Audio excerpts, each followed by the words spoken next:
जी हां, राघव चड्ढा को हटाने के पीछे की अब खुली इनसाइड स्टोरी। क्या है परिणीति या शाह एंगल? योगेंद्र यादव से लेकर राघव चड्ढा तक। स्वागत है आप सभी का। आप देख रहे हैं द राजनीति का विशेष सेगमेंट खबर और विश्लेषण। मैं हूं जब्बार खान। दोस्तों, आखिर क्या वजह है कि अन्ना अरविंद केजरीवाल मूवमेंट के बाद, पार्टी के बनने के बाद ही जस्टिस हेगड़े, प्रशांत भूषण, योगेंद्र यादव, स्वाति मालीवाल और अब राघव चड्ढा एक एक करके पार्टी से साइडलाइन करते चले गए और इन ज्यादातर लोगों को पार्टी से हटा दिया गया। दोस्तों, क्या वजह है कि अचानक राघव चड्ढा को पार्टी के भीतर रहकर भी साइडलाइन कर दिया गया? आखिर क्यों संसद के भीतर इनके बोलने पर पाबंदी लगा दी गई? आखिर केजरीवाल की राघव चड्ढा से कौन सी अनबन हुई? विस्तार से दोस्तों आपको सब कुछ बताते हैं। दोस्तों, दरअसल मौजूदा वक्त में आपने जिस तरीके से देखा 2 दिन पहले कि अचानक वो राघव चड्ढा जो आम आदमी पार्टी की आंखों के तारा हुआ करते थे, अचानक पार्टी उनको साइडलाइन कर देती है। अब दोस्तों, आम आदमी पार्टी आज एक ऐसी जगह पर खड़ी है जहां वफादारी विचारधारा से बड़ी हो गई है क्या? जो पार्टी सिद्धांतों की नींव पर खड़ी हुई थी, वो अब व्यक्तिगत महत्वाकांक्षाओं और अपनों की ही विद्रोह के बीच झूल रही है।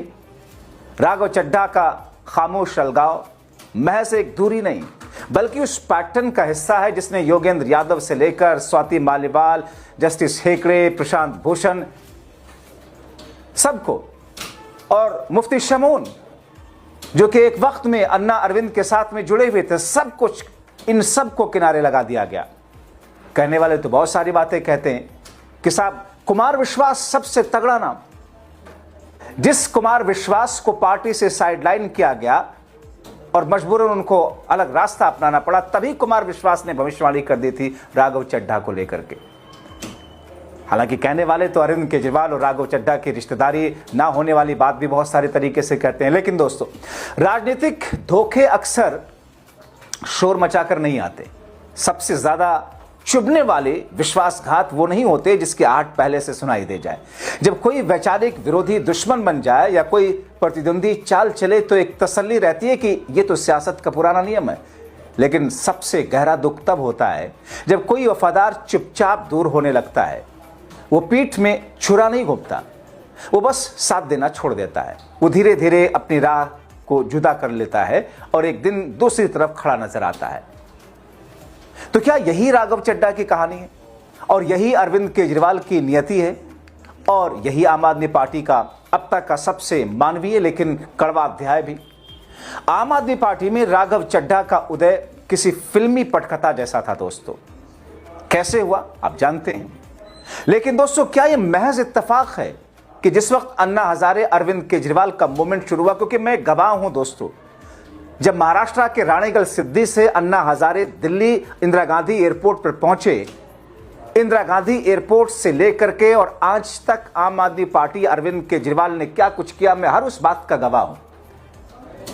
डे 1 से मैंने उनकी कवरेज की है और आखिर में जब पार्टी की घोषणा कर दी थी अरविंद केजरीवाल तो आपको पता है आखिरी अनशन भूख हड़ताल किसने की थी? जो अन्ना हजारे क्या करते थे, अन्ना हजारे को साइड करके खुद अरविंद केजरीवाल आखिरी भूख हड़ताल पर बैठे थे दिल्ली का जंतर मंतर का। और उस दिन जब भूख हड़ताल उनकी खत्म कराई गई तो उसी वक्त उन्होंने पार्टी की घोषणा की थी। आपको याद होगी वो टोपी जिस पर मैं अन्ना हूं लिखा हुआ करता था, उस टोपी पर। लेकिन आखिरी बार जब भूख हड़ताल हुई तो अरविंद केजरीवाल ने किया और उस वक्त उस टोपी पर मैं भी केजरीवाल ये लिखा हुआ था, अन्ना हजारे का नाम गायब था। दोस्तों, साल 2012 एक युवा चार्टर्ड अकाउंटेंट के तौर पर लोकपाल बिल का मसौदा तैयार करने से शुरू हुआ सफर उन्हें पार्टी के सबसे ताकतवर अंदरूनी घेरे तक ले गया।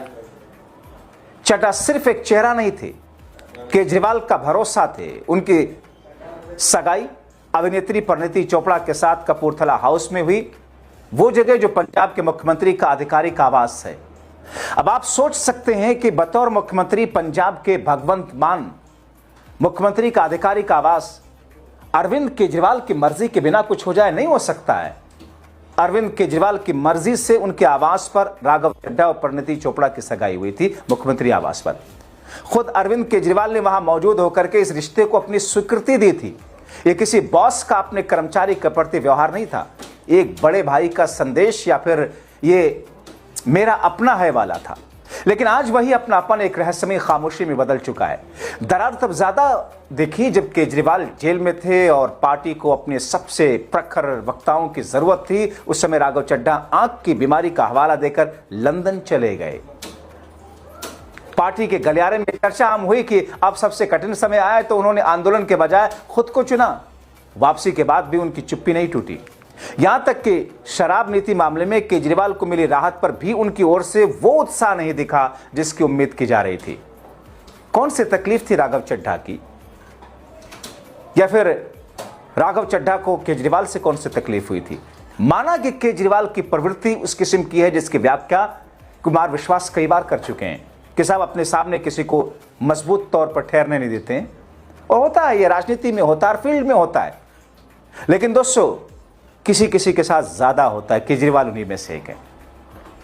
अब दोस्तों, आम आदमी पार्टी के नेता सौरभ भारद्वाज ने इसे सॉफ्ट पीआर करार दिया था, तो दिल्ली के पूर्व मुख्यमंत्री आतिशी मरलेना ने बेहद तीखे लहजे में यहां तक कह दिया, हम केजरीवाल के सिपाही हैं, हम जेल जाने से डर कर भागने वाले नहीं। कटाक्ष था क्या ये राघव चड्ढा पर?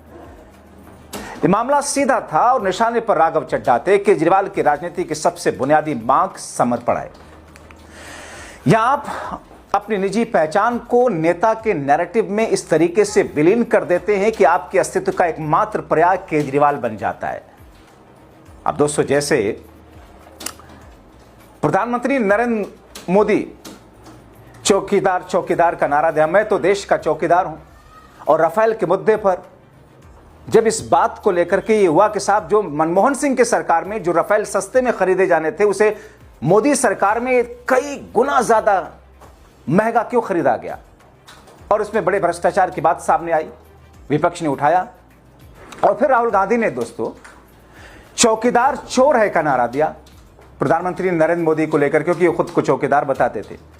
एक राइम, एक लाइन इन्होंने बनाई, चौकीदार चोर है।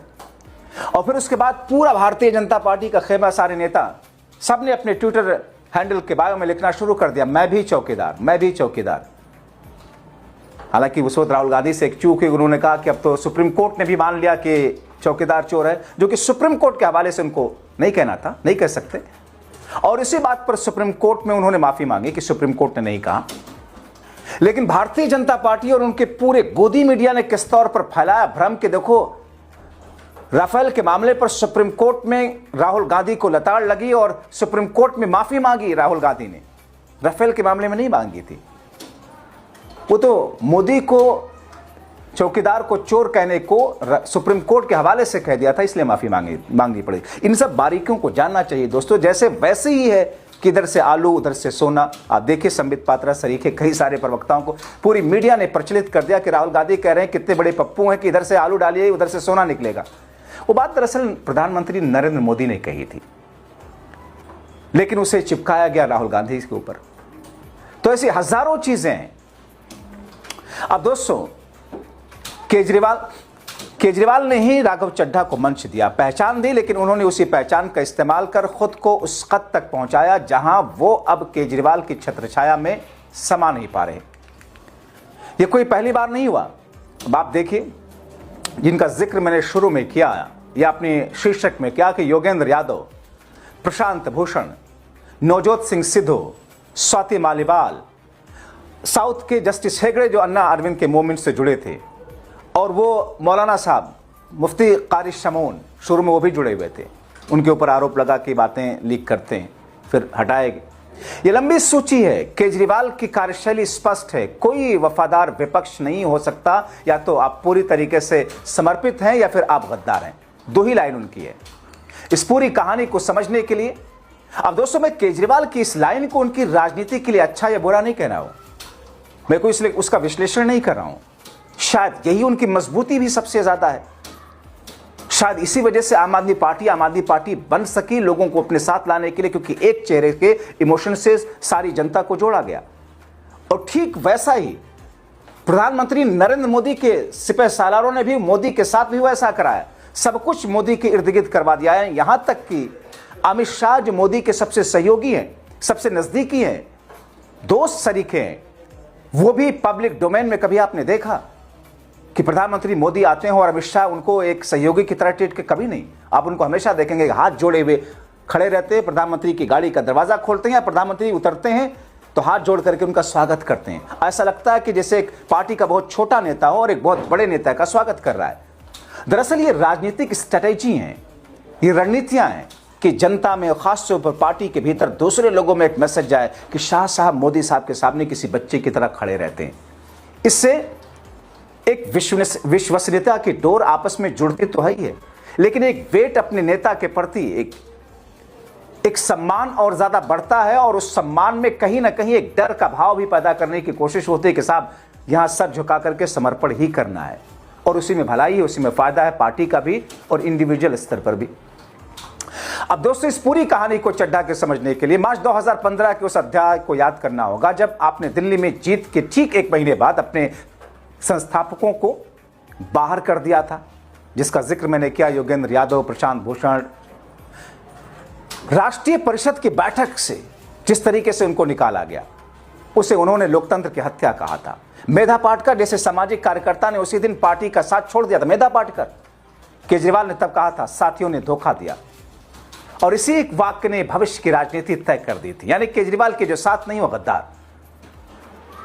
आंतरिक विरोध को यहां आलोचना नहीं, दुश्मन की साजिश माना जाता रहा। कुमार विश्वास का कहना भी रहा कि इस पैटर्न का गवाह है वो शख्स जो भी भीड़ जुटाता था, जो अपनी शायरी से क्रांति को कविता बना देता था, उसे राज्यसभा का टिकट ना देकर हाशिए पर धकेल दिया।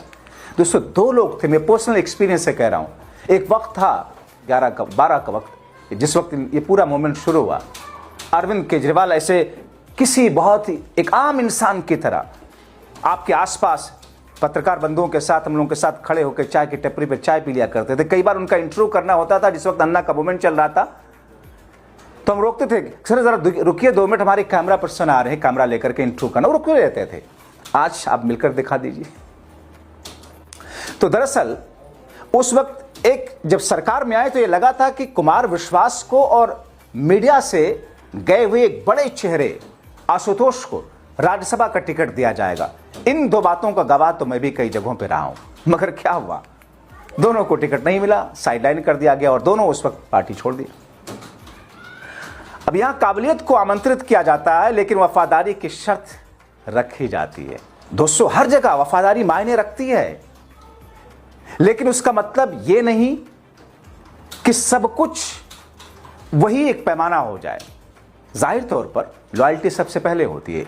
अब जैसे ही कोई महत्वाकांक्षा सिर उठाती है उस पार्टी में, उसे कुचल दिया जाता है। राघव चड्ढा इस सिलसिले का सिर्फ सबसे नया नाम है। बहुत सारे लोग ये कहते हैं यह आखिरी नाम नहीं है। जब तक पार्टी का ढांचा सिपाहियों की तलाश में रहेगा, काबिल और महत्वाकांक्षी लोग इसी तरह एक एक करके दूर होते रहेंगे। अंत में शायद मैदान में सिर्फ एक ही शख्स बचे, लेकिन अब तक वो आंदोलन जिसकी कस्में खाई गई थी दम तोड़ चुका होगा तब तक। दोस्तों, राजनीति में पहले व्यक्ति ऐसे मुझे लगे केजरीवाल, जिन्होंने अपने बच्चों की कसम खाई थी। और वे किस लिए? कांग्रेस के साथ नहीं जाएंगे।